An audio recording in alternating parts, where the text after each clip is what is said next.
NC सदर doctor Farooq Abdullah ने कहा कि लोगों की आवाज और इनकी नाराजगी ने जम्मू कश्मीर इंतजामिया को तजावुजात के खिलाफ मुहिम रोकने पर मजबूर किया है।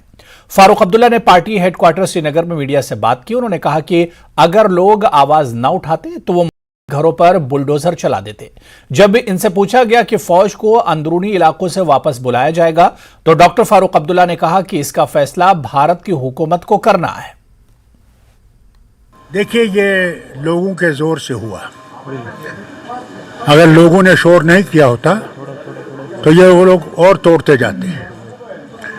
यह है लोगों की आवाज़। लोगों को याद रखना चाहिए कि उनकी आवाज़ अब इकट्ठे उठेगी तो हिला देगी हुकूमत। कम होंगे, यानी कि जो उनका नंबर है तादाद वो कम किया जाएगा, वो एलओसी की तरफ लिया जाएगा। वो तो देखिए, वो सरकार का मामला है। वो कितना लाते हैं, कितना कम, वो उन तक है। जम्मू कश्मीर बीजेपी के सदर रविंदर रैना ने आज कहा कि जम्मू कश्मीर के सरहदी पट्टी से फौज को नहीं हटाया जाना चाहिए। उन्होंने कहा कि जम्मू कश्मीर के अंदरूनी इलाकों से फौज के इनखला में कोई हर्ज नहीं है। रैना मीडिया रिपोर्ट्स का जवाब दे रहे थे जिनसे पता चलता है कि मरकजी हुकूमत जम्मू कश्मीर से मरहलावार तरीके से फौज को हटाने और इसकी जगह सीआरपीएफ तैनात करने का मंसूबा बना रही है।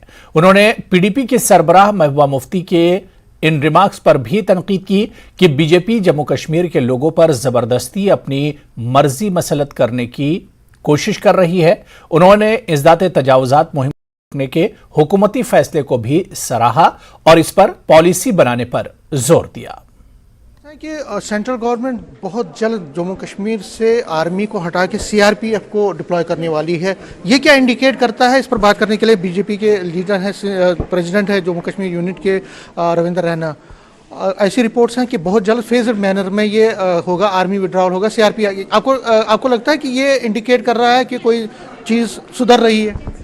जम्मू कश्मीर एक बॉर्डर स्टेट है। यहाँ एक तरफ कठुआ से लेके सांबा और जम्मू तक इंटरनेशनल बॉर्डर है, वहीं अखनूर से लेके नौशहरा, सुंदरबनी, रजौरी, पुंछ, उड़ी, करना, कपवाड़ा, टंगढार और गुरेज, ये तमाम एलओसी का एरिया है। यहाँ से आर्मी नहीं हटाई जा सकती। हाँ, जो हिंटरलैंड है, जो इंटीरियर्स के एरिया हैं, शहर हैं या यहाँ आम सिविलियन पॉपुलेशन रहती है, आम लोग रहते हैं, वहाँ सीआरपीएफ या एसएसबी को डिप्लॉयड किया जा सकता है। परंतु बॉर्डर स्टेट होने के नाते से आर्मी का रहना बेहद ज़रूरी है और आर्मी रहेगी। एंटी एनक्रोचमेंट ड्राइव जो था वो बंद हो गया। आपको क्या लगता है कि क्या ये विक्ट्री है गरीबों की? क्योंकि आप लोगों ने भी उसमें पहल की थी। देखिए, हम चाहते हैं कि गरीबों का भला हो, हम चाहते हैं कि हर शख्स का भला हो, हम चाहते हैं गरीब हो, मजदूर हो, किसान है, हिंदू है, मुसलमान है, कश्मीरी है, डोगरा है, सब मिलजुल के प्यार से, शांति से रहें। ये अफरा तफरी, ये केओस, ये ठीक नहीं है। मैं चाहता हूं सबका भला हो, सबका।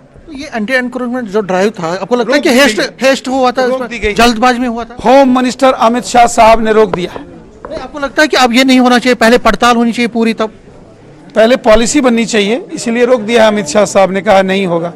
हमने बात की है, मैंने होम मिनिस्टर जनाब मोहतरम अमित शाह साहब से बात की और उसके बाद ये रोक दी गई है। ठीक है। तो रविंदर रैना बीजेपी के लीडर, प्रेसिडेंट है, साफ कह रहे हैं कि जो आर्मी की जो विड्रॉल है वो नहीं होनी चाहिए हिंटरलैंड से, बॉर्डर एरिया से। अगर हिंटरलैंड से वो उनको विड्रॉ किया जाता तो उसमें कोई प्रॉब्लम नहीं है। Cameraman Sumeer Bhatt, news 18, Jammu.